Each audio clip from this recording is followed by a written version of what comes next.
উদ্দেশ্যটা কি?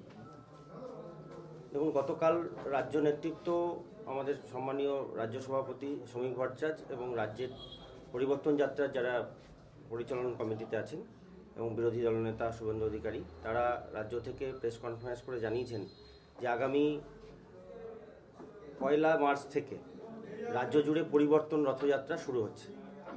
সেই মোতাবেক আমাদের এই মুর্শিদাবাদ সাংগঠনিক জেলাতেও আগামী 7ই মার্চ পরিবর্তন রথযাত্রা এসে পৌঁছবে এবং সেদিন আমাদের সেমিনার, আমাদের লালবাগ মতিঝিল পেট্রোল পাম্প, সেখান থেকে আমাদের পরিবর্তন যাত্রার শুভারম্ভ হবে এবং সেখান থেকে শুরু হয়ে আমাদের এসটি অফিস মোড়, নসিপুর হয়ে কাঠগোলা বাগান হয়ে সেই রথযাত্রা জিয়াগঞ্জ শ্মশানের সামনে দিয়ে ফুলতলা মোড় এবং বাগডহর মোড়ে আমাদের ছোট সভা হবে, সেখানে সংবর্ধনা সভা রথযাত্রার, এবং মাঝে অনেকগুলো পয়েন্ট থাকবে, সেখানেও বিভিন্ন পয়েন্টে আমাদের সংবর্ধনার সভা হবে এবং সেটা পরবর্তীতে আমাদের নাকুরতলা হয়ে চুনাখালী মোড়, সেখানেও আমাদের সংবর্ধনার হাজার হাজার লোক সেখানে সংবর্ধনা জানাবে।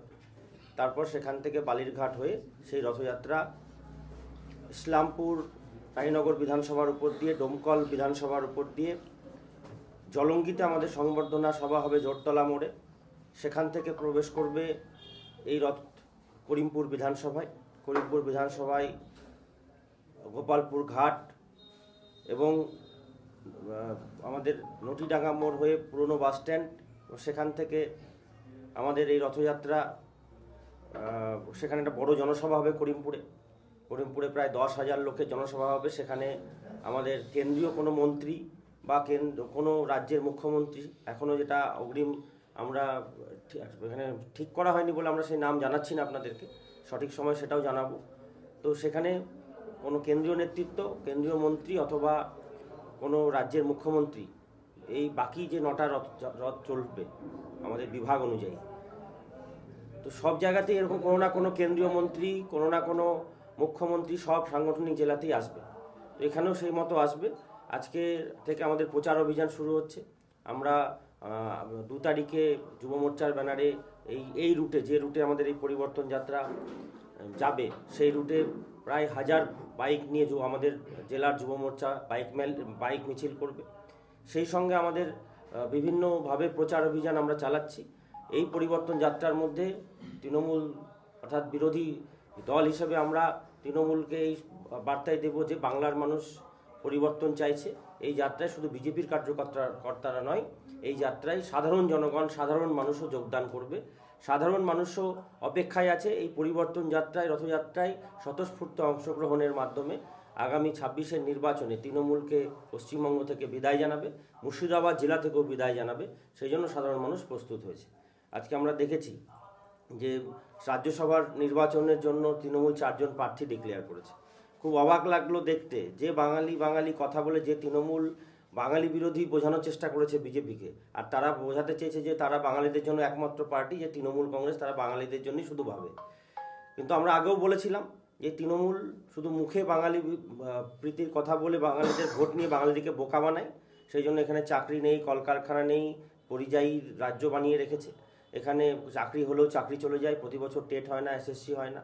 অন্য রাজ্যের মহিলারা 3,000 পায় বিজেপি শাসিত রাজ্যে, দিল্লিতে 2,500 পাচ্ছে। সুভদ্রা যোজনায় উড়িষ্যায় 50,000 প্রতি বছর পাচ্ছে, মানে মাসে 4,200 টাকার বেশি। অন্যান্য বিজেপি শাসিত রাজ্যে সব জায়গায় 2,500, 3,000 করে মহিলারা পাচ্ছে। শুধুমাত্র পশ্চিমবঙ্গে ভোট এসছে বলে আরও 500 টাকা বাড়িয়ে 1,500 করেছে, আগে 1,000 টাকায় করতো। তো এখানকার মহিলাদেরকেও বোকা বানাচ্ছে, সমস্ত মানুষকে বোকা বানাচ্ছে, যুবদের বোকা বানাচ্ছে। চাকরি নেই, কর্মসংস্থান নেই, 1,500-এর ভাতা দিয়ে সন্তুষ্ট রাখছে। যেখানে উচ্চশিক্ষার জন্য গরিব এবং সমস্ত ছাত্রছাত্রীদেরকে মাধ্যমিক পাশ করলেই মহারাষ্ট্রের বিজেপি সরকার 4,000 দিচ্ছে, উচ্চ মাধ্যমিক পাশ করলেই 6,000 দিচ্ছে, সেখানে এখানে 1,500 দিয়ে মানুষকে বোকা বানাচ্ছে। মানুষ বুঝে গেছে, যুবরাও লাইনে দাঁড়িয়ে বলছে যে আমরা বেকার, আমাদের লজ্জা লাগছে লাইনে দাঁড়াতে, কিন্তু উপায় নেই আমাদের কাছে, এই রাজ্যে বাস করি, তাই বাধ্য হয়ে নিতে হচ্ছে। আর সেই রাজ্যে যারা বাঙালি প্রীতির কথা বলতো, সেই রাজ্যে আজকে দেখছি যে 2 জন আমরা দেখলাম। রাজীব কুমার, সে পশ্চিমবঙ্গের বাসিন্দা নন, পশ্চিমবঙ্গে আর কাউকে ওনারা পেলেন না, সে শিল্পী হোক বা অন্য বিশিষ্ট ব্যক্তি হোক, সেখানে তারা বাঙালি খুঁজে পেলেন না। সেই রাজীব কুমার, যে মমতা ব্যানার্জিকে নারদা সারদা কেস থেকে বাঁচাতে সাহায্য করেছিল, তার জন্য তিনি ধর্নায় বসেছেন, আপনারা দেখেছেন। এই রাজীব কুমারকে পুরস্কৃত করলেন রাজ্যসভার টিকিট দিয়ে। আর একজনকে দেখলাম বাবুল সুপ্রিয়, সেও আবার ওখানে গিয়ে সম্মান পাচ্ছিলেন না, তার দলেরই লোকরা ওখানে তাকে পাত্তা দিচ্ছিল না, তাই তিনি দল পরিবর্তনের কথা আবার ভাবছিলেন, তাই তাকে ঠেকানোর জন্য তাকে আবার পুরস্কৃত করলেন। আর একজন মেনকা মেনকা গুরুস্বামী, তিনি একজন সুপ্রিম কোর্টের লয়ার, আমরা দেখলাম তাকেও পুরস্কৃত করলো। সে এই অভয়া কেসের সমস্ত রকম প্রমাণ লোপাট করার পর তাকে দিয়ে অভয়া কেস থেকে তৃণমূল সরকার যেভাবে জড়িয়ে গেছিল তাকে বাঁচানোর যে কাজ তিনি করে গেছেন সুপ্রিম কোর্টে, তাকেও তিনি পুরস্কৃত করেছেন। অদ্ভুত লাগলো, তিনি বাঙালি যেমন খুঁজে পেলেন না, সেই সঙ্গে আমরা দেখলাম 3 জনকে বিভিন্ন বিষয় থেকে বাঁচার জন্য পুরস্কৃত করলেন এই তৃণমূল সরকার। আর একজনের বিষয়টা আমি বলতে পারবো না, আমরা খুঁজে পেলাম না, কারণ এই তৃণমূল কোয়েল মল্লিককে রাজ্যসভার সাংসদ বানিয়েছে। এই ধরনের কোনো বিষয় আছে কিনা আমার জানা নেই, কিন্তু তার কারণটাই শুধু আমরা জানতে পারলাম না যে কেন পুরস্কৃত করা হয়েছে তাকে। বাকি 3 জনের পুরস্কৃতর কারণ আমরা জানতে পেরেছি, তৃণমূল সরকারকে দুর্নীতি থেকে বাঁচিয়েছে, বিভিন্ন সময় চুরির কেস থেকে বাঁচিয়েছে, তাই তাদের পুরস্কৃত করেছে। তো আজকের বিষয়টা মূলত আমাদের পরিবর্তন যাত্রা নিয়েই ছিল। বাকি আমাদের সঙ্গে আমাদের সম্মানীয় বিধায়ক, এই বিধানসভার মাননীয় গৌরীশঙ্কর ঘোষ আমাদের মধ্যে উপস্থিত আছেন। আমি অনুরোধ জানাবো তাকে এই পরিবর্তন যাত্রা নিয়ে বিস্তারিত বলার জন্য। পরিবর্তন যাত্রা এবং আজকে লালবাগে পূর্তমন্ত্রী আসছেন, কি বলবেন? দেখুন, বাংলার মানুষ পরিবর্তন চাইছে, বাংলার মানুষ দুর্নীতিমুক্ত সরকার করতে চাইছে, বাংলার মানুষ তৃণমূলকে বিসর্জন দিতে চাইছে। আর মানুষের সেই মতামতকে সম্মান দিতে ভারতীয় জনতা পার্টি 1 মার্চ থেকে বাংলার বিভিন্ন প্রান্তে যে পরিবর্তন যাত্রা বেরোচ্ছে তার অঙ্গ হিসাবে আমাদের এই সাংগঠনিক মুর্শিদাবাদ জেলায় 7ই মার্চ সকাল 10টা থেকে এই পরিবর্তন যাত্রা শুরু হবে। আমাদের সভাপতি আপনাদের সামনে রুট বিস্তারিত বলেছেন, আমি রুটের দিকে যাচ্ছি না। এই পরিবর্তন যাত্রা মূলত মানুষের যে মতামত, মানুষের যে আশা, মানুষের যে প্রতীক্ষা, তাকে সম্মান জানাতে এই পরিবর্তন যাত্রা। চাকরি চুরি, গরু পাচার, কয়লা পাচার, গরিব মানুষের উন্নয়নের টাকা আত্মসাৎ, আজ বেকার ভাই বোনদেরকে কর্মসংস্থান থেকে পিছিয়ে রেখে তাদেরকে ঘুগনির দোকান খুলতে মুখ্যমন্ত্রী বলছেন, চপের দোকান খুলতে বলছেন, পরিযায়ী শ্রমিক হিসেবে অন্য রাজ্যে পাড়ি দিতে বাধ্য হচ্ছে। এই যে সরকারের সার্বিক ব্যর্থতা, স্বাস্থ্য পরিষেবা সম্পূর্ণ বেহাল, কোনো জায়গায় ট্রিটমেন্ট নেই, মানুষকে বেসরকারি হসপিটালে যেতে হয়, জমি জায়গা বিক্রি করে ট্রিটমেন্ট করতে হয়।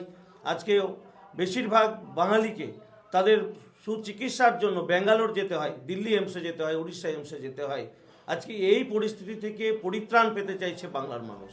বাংলার মানুষ চাইছে বেকার ভাই বোন যাদের মেধা রয়েছে, যোগ্যতা রয়েছে, তাদের যেন প্রতি বছর এসএসসি, টেট, পিএসসি বিভিন্ন পরীক্ষার মধ্যে দিয়ে তাদের মেধাকে সম্মান জানানো হয়।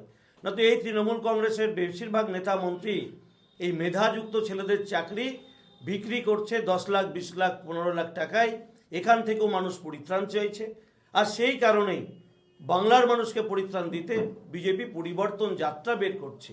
বাংলার একেবারে প্রত্যেকটা এলাকায় শিশু থেকে বৃদ্ধা, এ রাজ্যের মুখ্যমন্ত্রী মহিলা হওয়া সত্ত্বেও ধর্ষিতা হচ্ছে, ধর্ষণের হাত থেকে মাননীয়া কাউকে বাঁচাতে সহযোগিতা করছেন না। তার পুলিশ প্রশাসন ধর্ষকদেরকে আড়াল করছে, ধর্ষকদেরকে বাঁচিয়ে যারা ধর্ষিতা তাদের বাড়ির লোক মুখ বন্ধ করতে টাকার প্রস্তাব নিয়ে যাচ্ছে। এই যে নোংরামি সরকারের, সেখান থেকেও পরিত্রাণ মানুষ চাইছে। সেই পরিত্রাণ পাওয়ার জন্য ভারতীয় জনতা পার্টি বাংলা জুড়ে পরিবর্তন যাত্রা বের করছে। বাংলার মানুষ শপথ নিয়েছে, বাংলার মানুষ প্রতিজ্ঞা করেছে। যে তৃণমূল কংগ্রেসের সরকার ডবল ডবল চাকরির প্রতিশ্রুতি দিয়ে বাংলার মানুষকে পরিযায়ী শ্রমিক করেছে, যে মাননীয় মুখ্যমন্ত্রী মহিলা হয়ে বলেছিল মহিলাদের সম্মান দেব, আজকে বাংলার মহিলারা ধর্ষিতা হচ্ছে, লাঞ্ছিতা হচ্ছে, কোনো বিচার নেই। মাননীয়া সেই মহিলাদের উপর মিথ্যা অভিযোগ জানাচ্ছে, তাদের ব্যক্তিগত জীবন নিয়ে কুরুচিকর মন্তব্য করছে। সেখান থেকেও বাংলার মানুষ পরিত্রাণ চাইছে। তাই বাংলার মানুষ সার্বিকভাবে পরিত্রাণ পেতে বাংলা জুড়ে যে পরিবর্তন যাত্রা, সেই যাত্রায় বাংলার সমস্ত স্তরের মানুষ অংশগ্রহণ করবে। এই যাত্রা সফল হবে, তৃণমূলের বিসর্জন হবে, বাংলায় ডবল ইঞ্জিন সরকার হবে। এই জেলাতেও তৃণমূলের ভরাডুবি ঘটবে। তাই আজকে ফিরহাদ হাকিম, যিনি কলকাতার মেয়র, যিনি একসময় বলেছিলেন যে আমি একটা মিনি পাকিস্তান বানিয়েছি, তিনি আজকে মুর্শিদাবাদে আসছেন মিথ্যা প্রতিশ্রুতি দিয়ে আবার মুসলিম ভোট নেওয়ার জন্য। কারণ তারা জানে যে মুসলিম জনগণও আজকে তৃণমূল থেকে মুখ ফিরিয়ে নিয়েছে, কারণ তারা যে প্রতিশ্রুতি মুসলমান জনসমাজকে দিয়েছিল সেই মুসলমান জনসমষ্টির সেই প্রত্যাশা তারা পূরণ করেনি, বরং সেই মুসলিম সমাজকে ঠকিয়ে যে ভোট নিয়েছে, যারা বুদ্ধিমান মুসলিম জনগোষ্ঠীর মানুষ রয়েছেন তারা আজকে সেটা অনুভব করেছেন এবং তারাও মুসলিম সমাজের মধ্যে এটা প্রচার করছেন যে এই তৃণমূল সবথেকে বেশি মুসলিমদেরকে শোষণ করছে, মুসলিমদেরকে ঠকাচ্ছে। তাই 22টা সিট তারা এক সময় 22-এর মধ্যে 20টা জিতেছিল। এবারে তাদের কাছে যে রিপোর্ট বা সার্বিকভাবে যে রিপোর্ট, মুর্শিদাবাদের তৃণমূল কংগ্রেস ধরাশায়ী হবে, সেই কারণে আজকে মাননীয়া আজকে ফিরহাদ হাকিমকে মুর্শিদাবাদ জেলায় পাঠাচ্ছে যে এখানে নাকি তারা বিশ্ববিদ্যালয় বানাবে বা কোথাও তোরণ হবে, হাজারদুয়ারির তোরণ ইত্যাদি মিথ্যা প্রতিশ্রুতির ডালি নিয়ে আজকে এখানে আসবেন ফিরহাদ হাকিম, যিনি পূর্তমন্ত্রী, কলকাতার মেয়র। কিন্তু আমার প্রশ্ন হচ্ছে 15 বছর কেন ঘুমিয়েছিলেন মাননীয়া, কেন বিশ্ববিদ্যালয় হয়নি? যারা এই বিধানসভায় একটা বিদ্যালয় করতে পারেনি তারা হঠাৎ করে আজকে বিশ্ববিদ্যালয় করার জন্য ফিরহাদ হাকিমকে পাঠাচ্ছেন। যাদের 15 বছর একবারও সিরাজদৌল্লার কথা মনে পড়েনি, হাজারদুয়ারির কথা মনে পড়েনি, এই মুর্শিদাবাদ জেলার পর্যটন শিল্পের কথা মনে পড়েনি, পর্যটন শিল্প ঢুকছে এই কথা কোনোদিন যাদের মনে পড়েনি, আজকে হঠাৎ করে তাদেরকে এখানে হাজারদুয়ারির তোরণ করতে আসতে হচ্ছে।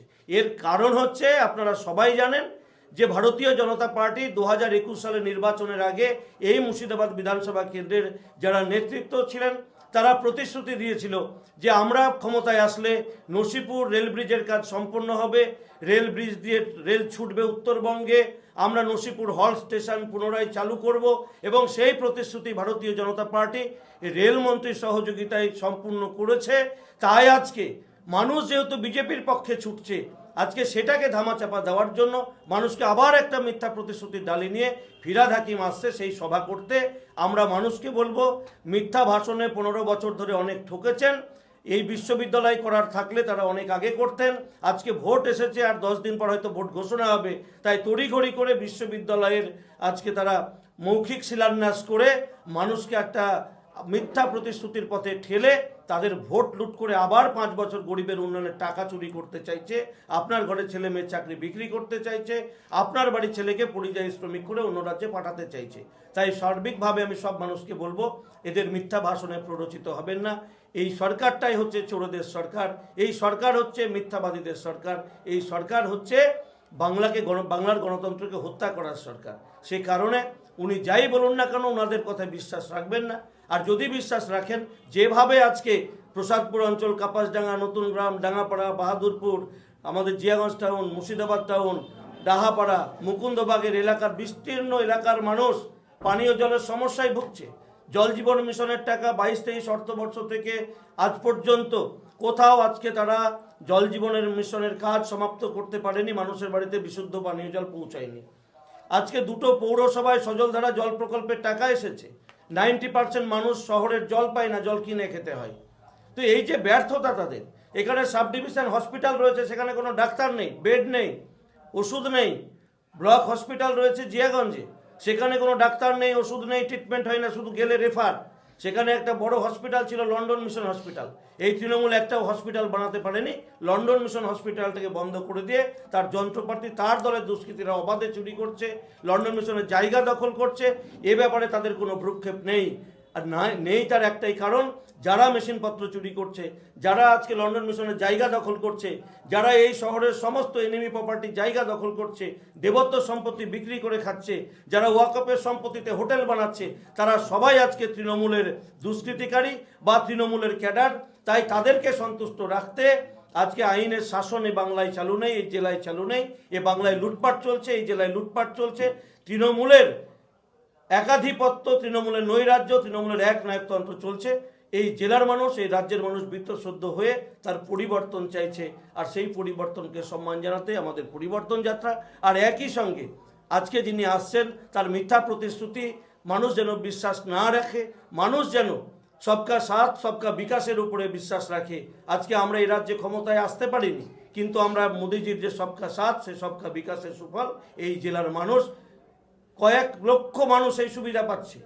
এই জেলার অধিকাংশ মানুষ কেন্দ্রীয় সরকারের রেশনের সুবিধা পাচ্ছে, প্রধানমন্ত্রী আবাস যোজনার সুবিধা পাচ্ছে, কিষাণ সম্মান নিধির সুবিধা পাচ্ছে। স্বচ্ছ ভারতের টয়লেট পেয়েছে, কিষাণ সম্মান নিধির সঙ্গে উজ্জ্বলা রান্নার গ্যাস পাচ্ছে। এ প্রত্যেকটা উন্নয়ন সেন্ট্রাল গভর্নমেন্টের উন্নয়ন, এখানে যেহেতু তারা বাস্তবায়ন করছে তাই তারা বলছে তারা করছে। গণতান্ত্রিক রাষ্ট্র সেন্ট্রাল তৃণমূল কংগ্রেস যে বারবার ওই একটাই দাবি করছে, আপনারা অনেক টাকা এখানে আটকে রেখেছেন আবাস যোজনা, তারপরে বাংলার বাড়ি, এই টাকাগুলো আপনারা দিচ্ছেন না, এটা নিয়ে- তৃণমূল কংগ্রেস তো একটা মিথ্যাবাদী দল, তারা তো মিথ্যা কথা বলে মানুষকে চমকাবে। তারা তো এতদিন বলতো যে এই বাড়ি তৃণমূল দিচ্ছে, তো এখন কেন বলছে যে মোদি টাকা আটকেছে? তা তো তাদের কথাই প্রমাণ পাচ্ছে যে টাকাটা মোদি সরকার দিত। আজকে তারা বলতো যে 100 দিনের কাজ তারা করায়, যখন কেন্দ্রীয় সরকার বলল 4 বছরের কোনো হিসেব পশ্চিমবাংলার সরকার দেয়নি, আগে হিসাব দাও। বহু মানুষ কাজ করে টাকা পায়নি, টাকা যাচ্ছে কোথায়, আমরা টাকা পাঠাচ্ছি, তখন তারা সেই হিসেব দিতে ব্যর্থ হয়েছে। সেন্ট্রাল গভর্নমেন্ট বলেছে হিসাব দাও, সঙ্গে সঙ্গে টাকা পেয়ে যাবে। আজকে বহু মানুষ, কালকে আমি মুকুন্দবাগ অঞ্চল, ডাহাপাড়া অঞ্চল গেছিলাম, যারা সত্যিকারের কাজ করেছে তাদের জব কার্ডে টাকা ঢোকেনি। নেতা মন্ত্রীদের ভাইপো ভাই যে আত্মীয় স্বজন, তারা কাজ না করে তাদের অ্যাকাউন্টে টাকা চলে গেছে। তাই এই যে মিথ্যা প্রতিশ্রুতি, মিথ্যা ভাষণ, এই মিথ্যা ভাষণ, মিথ্যা প্রতিশ্রুতিতে মানুষ অনেক ঠকেছে। এবার মানুষ তৃণমূলকে তার জবাব দেবে। সেই কারণে আমরা পরিবর্তন যাত্রা বের করছি। আর ফিরাদ বাবু আসছেন মানুষকে আবার মিথ্যা কথা বলে তাদের ভোট লুট করে আগামী 5 বছর চাকরি চুরি, গরু পাচার, কয়লা পাচার করতে। মানুষকে আমরা আবেদন জানাবো, মানুষের কাছে আমরা এই কথা বলবো যে তৃণমূলের মিথ্যা ভাষণে 15 বছর ঠকেছেন, আর ঠকার দরকার নেই। বাংলার মানুষ যেমন পরিবর্তন চাইছে, এই জেলার সর্বস্তরের মানুষকে বলবো আপনারা আমাদের সঙ্গে থেকে জেলার প্রত্যেকটা বিধানসভায় পরিবর্তন আনুন। এ বাংলার উন্নয়ন হবে, এই জেলার উন্নয়ন হবে, এ বাংলা আবার সোনার বাংলা হবে। সব ধর্মের মানুষ, সব সম্প্রদায়ের মানুষ এখানে গণতান্ত্রিক অধিকার নিয়ে প্রকৃত ধর্মনিরপেক্ষভাবে এখানে বেঁচে থাকতে পারবে।